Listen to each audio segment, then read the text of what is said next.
मेरे प्यारे विद्यार्थियों, आप सभी का स्वागत। बच्चों, किसी के मिटाने से मिटते नहीं हमारे भाग्य के लेख। किसी के भी मिटाने से मिटते नहीं हमारे भाग्य के लेख। आप सिर्फ काम अच्छा करते जाइए, आप सिर्फ काम अच्छा करते जाइए, फिर ईश्वर की महिमा देख। इसी नेक विचारों और अपने श्रद्धा को कायम रखिए, प्रभु पर भरोसा रखिए, वो सब कुछ अच्छा करेंगे। बच्चों, चलते हैं हम प्रकीर्णन प्रश्न संग्रह के पाइथागोरस प्रमेय के इस चैप्टर में 8वां सवाल लेते हैं। 8वां सवाल में आकृति दी हुई है, तो आपको आकृति जैसी है वैसे ही बना लेनी है। कभी कभी पेपर में अगर ऐसी आकृति आती है, ना भी बनाओ तो भी चलता है, उस पर कोई अंक नहीं कटते, लेकिन फिर भी आकृति बनाकर सवाल अगर हम करते हैं तो हमें उसमें देख कर लिखने की आसानी होती है, और अगर हम उसमें कुछ रचना करना होता है बनाने के लिए तो वो भी हम उसमें कर लेते हैं, तो एक सेफ होता है हमारे लिए। तो आप आकृति बना लीजिए और जो भी जानकारी है उसमें भर दीजिए और आप सवाल हल कीजिए। तो हमारी आकृति दी हुई है, MQRN एक रेखी है, एक ही रेखा पर है, और जानकारी के आधार पर हमें सिद्ध क्या करना है, PM बराबर PN बराबर करनी में 3 गुणे A हमें सिद्ध करना है, अर्थात हमें उपपत्ति लिखनी है इस आकृति के अनुसार।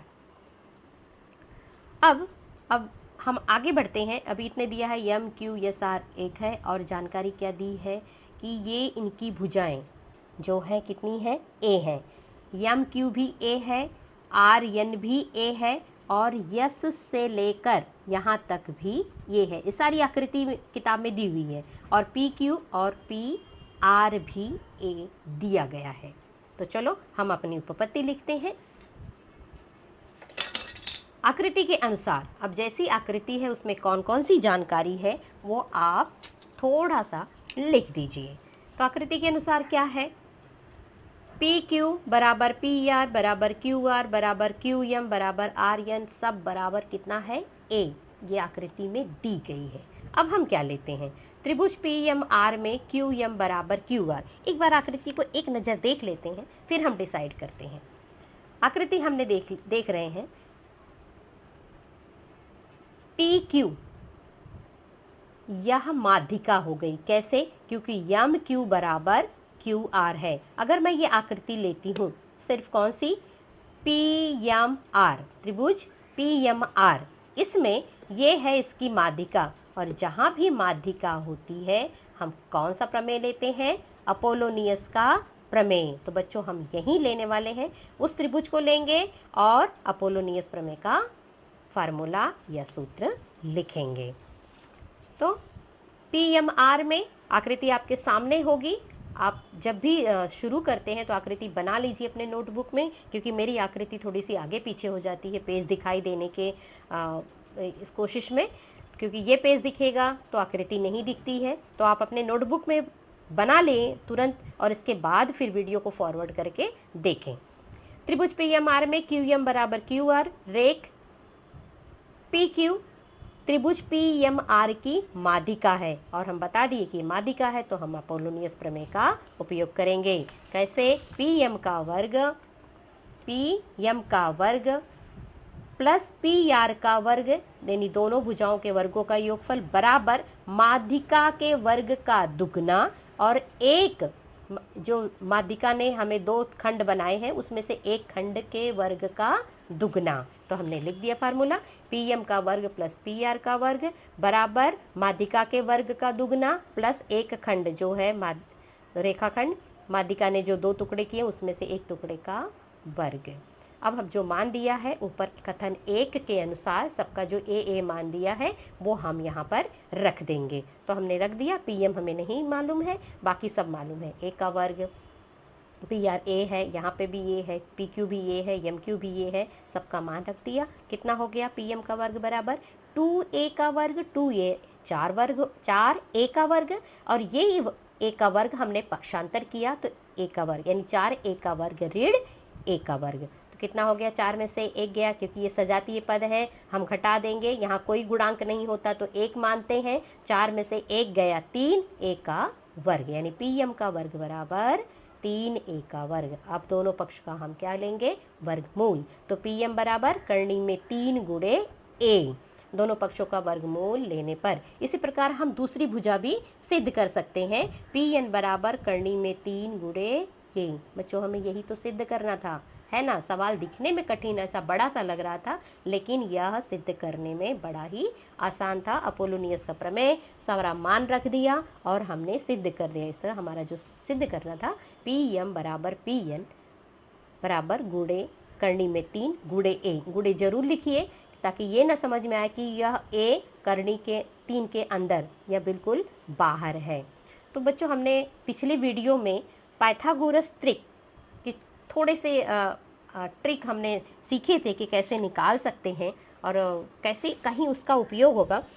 तो चलो थोड़ा डिस्कस करते हैं। आप ये सवाल देख लीजिए फिर से थोड़ा सा नज़र, और कैसे सॉल्व किया हुआ है आप स्क्रीनशॉट लेकर अपने नोटबुक पर लिख लीजिए और प्रैक्टिस करिए। बहुत अच्छा, कई बार यह प्रश्न हमारे बोर्ड के एग्ज़ाम में पूछा गया है। 3 नंबर के लिए कितना आसान है ना 3 नंबर लेना। चलो आज मैं प्रकीर्ण प्रश्न संग्रह के MCQ का चर्चा करूंगी, क्योंकि हमने ट्रिक पढ़ा है तो देखते हैं हम कितना उसका इस्तेमाल कर पाते हैं।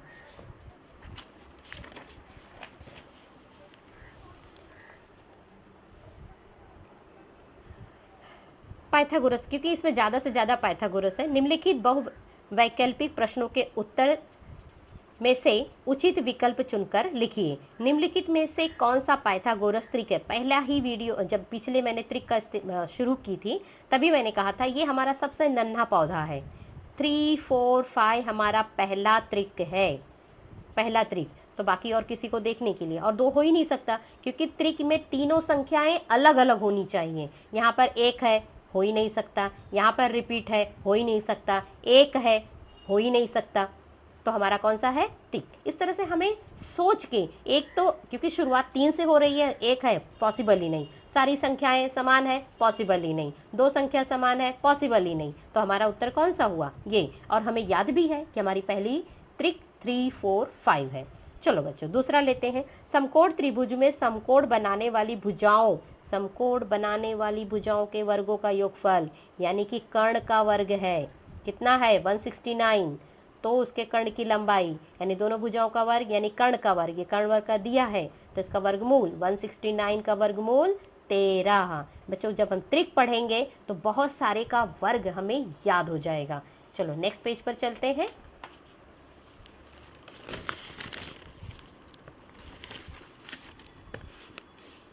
हम इस तरह से ट्रिक पढ़ेंगे तो हमें थोड़ा सा क्या होगा कि प्रैक्टिस होगी, हम कैसे सोचते हैं ट्रिक के बारे में। इसके बाद तीसरा सवाल है, निम्नलिखित में कौन से दिनांक की संख्या पाइथागोरस का त्रिक है। बच्चों यहाँ पर भी ध्यान से देखिए। 3 हमें याद है, 3 हो ही नहीं सकता। 4 है, 4 से शुरुआत हो ही नहीं सकती, सबसे छोटी संख्या 4 से त्रिक बना ही नहीं है तो ये नहीं हो सकता। 3 का हमें याद है, ये नहीं हो सकता। यहाँ पर संख्या 16 16 रिपीट हुई है, संख्या 2 रिपीट हो ही नहीं सकती। तो बचा कौन सा, ये 8 सम संख्या है और सम संख्या के जो 2 अगले होते हैं उनमें अंतर 2। तो हमारा त्रिक कौन सा है, 15 16। बच्चों देखा कितना फटाक से हमने सोच लिया, हमें ये याद है 4 का हो ही नहीं सकता, 2 संख्या रिपीट है, हो ही नहीं सकती। बिना हल किए हमने उत्तर निकाल लिया। आगे बढ़ते हैं। ABC भुजा वाले त्रिभुज में यदि A का वर्ग प्लस B का वर्ग बराबर C का वर्ग हो तो त्रिभुज किस प्रकार का। सिंपल सी बात है भाई, हमने पाइथागोरस प्रमेय पढ़ा है। 2 भुजाओं का वर्ग अगर तीसरी भुजा के वर्ग के बराबर होता है तो वो समकोण होता है। तो यहाँ पर दिया है, हमारा उत्तर क्या हुआ, समकोण। आगे बढ़ते हैं। किसी चतुर्भुज का विकर्ण 10 करनी में 2 सेंटीमीटर है तो उसकी परिमिति क्या होगी। चतुर्भुज है, अब चतुर्भुज हमारे पास एक ऐसा आयत होता है, समलंब होता है, वर्ग होता है, लेकिन बच्चों सबसे ज्यादा इंपॉर्टेंट ये है वर्ग। आपको याद रखना है, अगर हमारा वर्ग है, वर्ग की चारों भुजाएं समान होती हैं और उनके जो विकर्ण होता है भुजा की √2 गुनी होती है। ये याद अगर आपका रहा तो हमेशा इसका सवाल आपको फटाफट हो जाए। क्या याद रखना है? भुजा अगर ए है, ए ये भुजा है तो उसका विकर्ण क्या होगा? विकर्ण बराबर भुजा और गुणे कर्णी में 2। बस ये आप याद रखिए तो आपको बहुत सारे सवाल फटाफट हल हो जाएंगे। किसका? ये वर्ग का विकर्ण बराबर वर्ग की भुजा गुणे कर्णी में 2। तो यहाँ पर क्या दिया है? दिया है कि चतुर्भुज का विकर्ण यानी कि वो वर्ग है जहां कर्णी में 2 और भुजा है, इसका मतलब वो वर्ग है। अगर वर्ग है तो कितना है? कर्णी में 2, तो ये तो विकर्ण हुआ, यानी उसकी भुजा कितनी है? 10 है। अगर भुजा 10 है और वो वर्ग है तो उसकी परिमिति क्या होगी? 40 सेंटीमीटर। 4 भुजाओं का योगफल 10 10 10 या 4 गुणे भुजा 40 है ना बच्चों? एकदम सरल है ना। अब आगे बढ़ते हैं। किसी समकोण त्रिभुज में कर्ण पर खींचे गए शीर्ष लंब से कर्ण के 4 सेंटीमीटर तथा 9 सेंटीमीटर लंबाई वाले 2 भाग होते हैं, तो उस शीर्ष लंब की लंबाई कितनी होगी? शीर्ष लंब और कर्ण पे 2 भाग। बच्चों क्या आया? ज्यामितीय माध्य। शीर्ष लंब और ज्यामितीय माध्य। तो ज्यामितीय माध्य क्या होता है? ज्यामितीय माध्य यानी उन दोनों के गुणनफल। तो कितना दिया है? 4 और 9, 9 चौक 36। और जो भी ज्यामितीय माध्य भुजा होती है उसका वर्ग होता है। ज्यामितीय माध्य जो होगा उस भुजा का वर्ग बराबर, यानी शीर्ष लंब का। ज्यामितीय माध्य यानी शीर्ष लंब की का वर्ग बराबर उनका संख्याओं का जो का यहाँ पे दिया है। शीर्ष लंब से कर्ण के 4 सेंटीमीटर तथा 9 सेंटीमीटर लंबाई वाले 2 भाग होते हैं, वही 2 भाग 9 और 4 36। इसका वर्गमूल लेंगे तो शीर्ष लंब कितना आएगा? 6। यहाँ पर 6 जो ऑप्शन होगा वो हमारा उत्तर होगा। तो ज्यामितीय माध्य का फटाक से फार्मूला लगा देंगे तो हमारा उत्तर आ जाएगा। 7वां, समकोण त्रिभुज में समकोण बनाने वाली भुजा की लंबाई 24 है, 18 है, तो उसके कर्ण की लंबाई ज्ञात करो। बच्चों अब अगर थोड़ा सा हमें ये ध्यान दें कि इसको संक्षिप्त रूप बना लीजिए। 24 और 18 का संक्षिप्त रूप क्या होगा? 24 और 18 का ये किसके पहाड़े में आते हैं? 6 के। 6 त्रिक 18, 6 चौक 24, तो 6 पंचे कितना होता है? 30, यानी ये पाइथागोरस त्रिक है। तो हमारा उत्तर कितना आएगा? 3 4 5 हमारा पाइथागोरस है। तो इसका संक्षिप्त रूप हमने किया तो 3 4 मैंने 5 यानी 30। इसका उत्तर कितना आएगा? 30। इस तरह से ये देखिए, अगर हम संक्षिप्त रूप से करते हैं तो गुणा 3 4 5 हमारा पहला त्रिक है, इसमें 2 से गुणा कीजिए तो 6 8 10 आपको त्रिक मिलेगा। 3 से गुणा कीजिए 9 12 15 मिलेगा। 4 से गुणा कीजिए 12 16 20 मिलेगा। 5 से गुणा कीजिए 15 20 25 मिलेगा। 6 से 18 24, यानी इनके सब में बीच में कितना अंतर है? 5 5 का कितना अंतर है? 4 का कितना अंतर है? 3। इस तरह से गुणा करके भी हम इस संख्या पहली त्रिक में गुणा करके भी बहुत सारे त्रिक निकाल लेते हैं। तो यहाँ हमने क्या किया?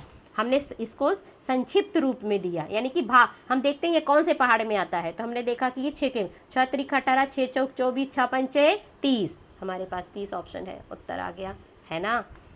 त्रिभुज एबीसी में यदि ए बी बराबर 60, 6 करनी में 3, AC बराबर 12, BC बराबर 6, तो कोण ए का माप कितना होगा?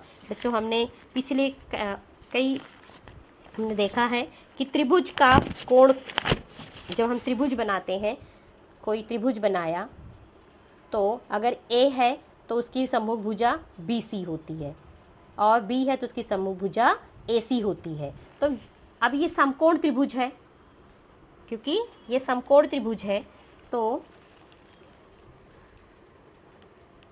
और यहाँ पे दिया हुआ है AC 12 दिया है और AB 6 करनी में 3 दिया है और BC 6 दिया है। अब फटाक से इसको एक नज़र अगर देखोगे तो ध्यान में आ जाएगा। 6 करनी में 3 है, ये कर्ण है।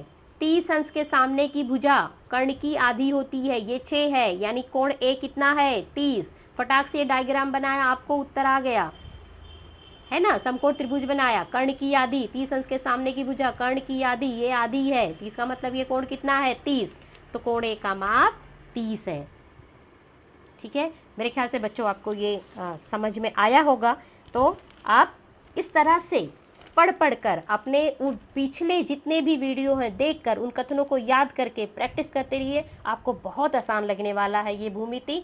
तो आप अपने खुद को प्रेरित करते रहिए और गणित को समझकर, लिखकर पढ़ते रहिए और खुश रहिए।